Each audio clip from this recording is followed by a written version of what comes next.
Good morning, everyone. Is this on? Y'all hear me okay? Okay. I'm Chris Settle. I'm assistant principal at Dunedin High School. It's been very fun this morning. One of the things about the presentation was it was very broad. And so I've seen a number of different presentations, and you stole my thunder because, well, it literally steal, because I'm going to take some stuff from your presentations. If you don't mind, I'm not going to steal it. I just want to borrow it, if that's okay. I promise, hashtag scab is going to be safe. Scab, did I say scab? Scab will be safe. We'll be safe, I promise. But there were some really good ideas that we want to borrow because I was very excited when this program came out. One of the things of being at Dunedin and being part of the magnets is we have architectural design, we have robotics, we have construction, and we already have some of these career awareness practices in place. But taking it to the next step of expanding it to the rest of our general student population was something that was, I was trying to kick around in my head, and now I was excited to see this program come together because now we have a framework to work with.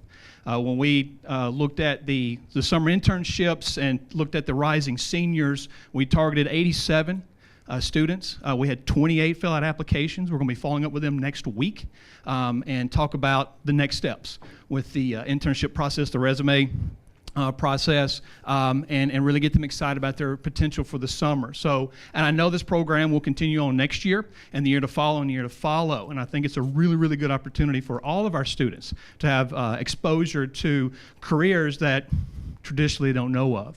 So the presentation we're going to share with you today is the presentation that our student stars will be sharing with our student faculty. So this is, and also to our students.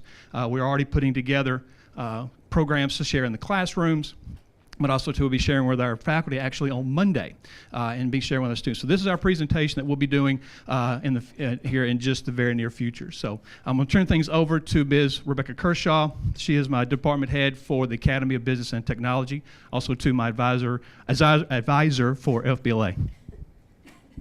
Good morning. So I get the fun job of getting that buy-in from our faculty, and we all know in the faculty meetings that eye roll we get, okay, they're adding another thing. Where am I supposed to squish this in?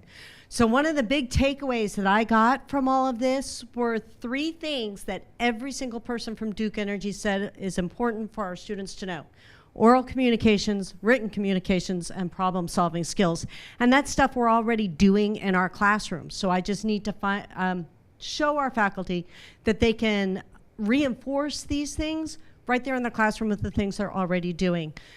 Just correcting our students' grammar half the time is a big chunk of the battle. Firm believer, it doesn't matter how much education you have. If you don't speak properly, you're not going anywhere. So our teachers can help with that very quickly in like 5 minutes. Written communication skills, our coaches do that all the time with playbooks and diagrams and charts and things like that. So it's not just the English language arts teachers. It also goes along with the problem-solving skills, which again is not just math and science. Our food sciences, why did my cake fall?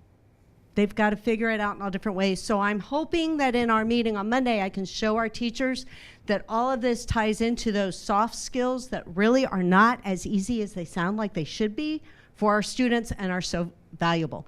So I'm now going to turn this over to Ray and Alpha, and they're going to explain how they're going to get this information and what information they're going to share with their fellow students.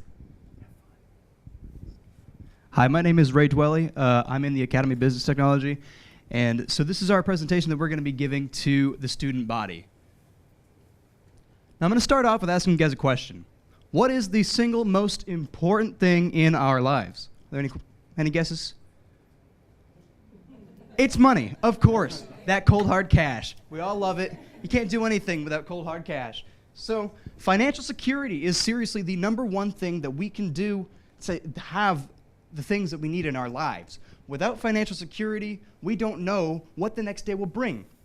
It's an amazing luxury to be able to wake up in the morning and not have to worry about the financial issues that are facing you. So how are you going to get there as a high school student? So where's my future headed, you might be asking? As a high school student, you're overwhelmed with information from colleges and careers all the time. Now, college is usually the path that people are taking us down by our parents, our peers, and by our teachers. But you really have to think to yourself, what do I need to do? Do I want to have a high salary? Do I want to have the financial security, well, of course you do. Do you want good benefits, good vacation hours? Do you want tuition reimbursement, things like that? Do you want a highly engaging job, a job that you don't dread to go to every morning? I'll pass it over to Alpha. So most high-paying jobs like lawyers and doctors require lots of schooling and are very exclusive. However, jobs like the jobs at Duke Energy can give the same things as these very exclusive positions, and college isn't always necessary. So jobs like linemen, engineer technologists, and customer service do not always require college. So we're going to go in a little bit about the careers that Duke Energy offers that we've been learning about that specifically tie into what we're talking about how college isn't necessarily always the way to go firstly. So I think the number one example that I can think of is Duke Energy linemen. So the linemen are the definition of people who do things with their hands. They do dangerous work a lot of the time, and they can make up to 6 figures though. And I'd say that's definitely worth it. But I know a lot of people in my school that don't like to just sit down in a classroom and just take notes and do assignments. They like to learn things on the job. They like to learn things from their experiences. So that's exactly what Duke Energy linemen can do. You don't exactly need college to do that, but test scores, of course, do play into whether they're hired, but GEDs or diplomas are all they need to really get started as an apprentice. And having a background in computers, of course, is helpful now with power industry and pretty much everything becoming more computerized. But Duke Energy lineman, I think, is a perfect example of where students could go if they decided not to go to college. So to be a relay technician, college is not required. However, knowledge of computer programming and electrical systems is extremely helpful. Knowledge of AutoCAD is also helpful. AutoCAD is a computer-aided design and drafting software application. And the students at Dunedin High School can get the AutoCAD certification through our architecture program. Most relay technicians work out of home and are largely independent, and they spend about 90% of the time in the field.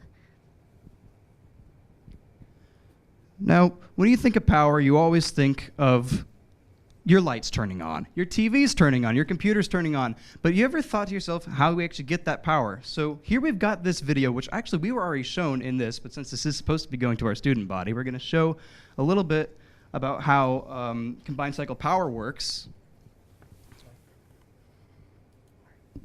Combined cycle technology enables power plants to generate 50% more electricity from its fuel than it would with a conventional single-cycle power system. Under this dual-phase system, 2 combustion turbine generators operate in conjunction with 2 heat recovery steam generators and a steam turbine generator. In the first cycle, fuel is burned and the resulting combustion gases power 2 turbine generators to produce electricity. Hot exhaust normally lost during this process is captured and routed through the 2 heat recovery steam generators. These units boil water to create steam, which spins an additional turbine generator and produces more electricity. Finally, the steam is discharged into a condenser, which returns the steam to its liquid state for recycling. All right, and all of that is great, but who are the people that are actually on the ground doing this stuff? That's the power plant operators. Now, what do they actually do? Now, they start up and operate the power plants. They monitor day-to-day operations. So an example where you can find these people are at the Bartow Combined Cycle Station, like what we just showed you. But as far as education goes, no college is actually required, but a certificate in instrumentation and controls from a technical college like P-Tech would be lovely. And studying electricity and instrumentation is also going to be helpful, absolutely.